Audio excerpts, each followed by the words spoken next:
Friends, ಹೇಗಿದ್ದೀರಾ? ಎಲ್ಲರೂ ಆರಾಮಿದ್ದೀರಾ ಅಂದ್ಕೋತೀನಿ.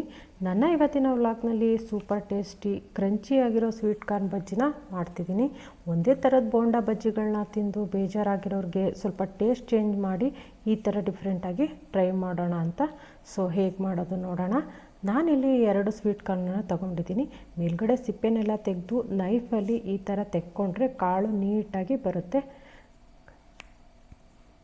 ಎಳೆ ಸ್ವೀಟ್ ಕಾರ್ನ್ ತೊಗೊಳೋದ್ಕಿಂತ ಸ್ವಲ್ಪ ಕಾಳು ಬಂದಿರೋಂಥ ಸ್ವೀಟ್ ಕಾರ್ನ ತೊಗೊಂಡ್ರೆ ಕಾಳೆಲ್ಲ ನೀಟಾಗಿ ಬರುತ್ತೆ.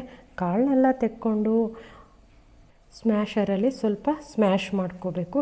ಇಡೀ ಕಾಳನ್ನೆಲ್ಲ ಹಾಗೆ ಹಾಕಿದ್ರೆ ಕಾಳು ಸಿಡಿಯುತ್ತೆ. ಸೊ ಹಾಗಾಗಿ ಸ್ವಲ್ಪ ಕ್ರಷ್ ಮಾಡಿದ್ರೆ ಸಾಕು.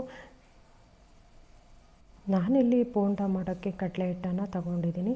ಅದ್ರ ಜೊತೆಗೆ ಸ್ವಲ್ಪ ಈರುಳ್ಳಿ ಹೆಚ್ಕೊಂಡಿದ್ದೀನಿ, ಕರಿಬೇವು, ಹಸಿರು ಮೆಣಸಿನಕಾಯಿ ಎಲ್ಲನೂ ಚಿಕ್ಕದಾಗಿ ಕಟ್ ಮಾಡಿ ಹಾಕ್ಕೋತಿದ್ದೀನಿ. ನಿಮಗೆ ಬೇಕಿದ್ದರೆ ಕೊತ್ತಂಬರಿ ಸೊಪ್ಪಿದ್ರೆ ಕೊತ್ತಂಬರಿ ಸೊಪ್ಪನ್ನು ಬೇಕಾದರೂ ಹಾಕ್ಕೋಬೋದು.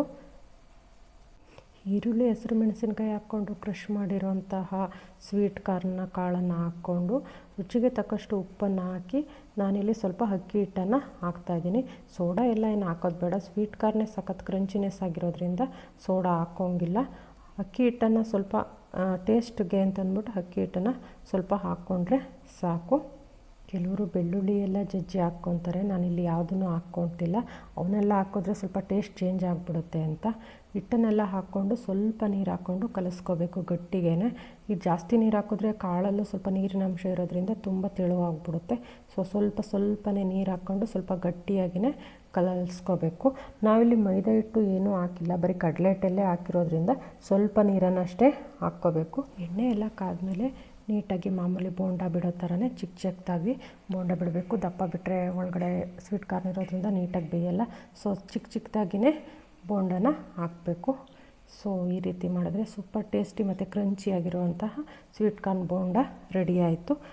ನಿಮಗೆ ನನ್ನ ಈ ವಿಡಿಯೋ ಇಷ್ಟ ಆದರೆ ವಿಡಿಯೋನ ಲೈಕ್ ಮಾಡಿ, ಹೊಸದಾಗಿ ನೋಡ್ತಿದ್ದೆ ವಿಡಿಯೋನ ಸಬ್ಸ್ಕ್ರೈಬ್ ಮಾಡಿ. Thank you.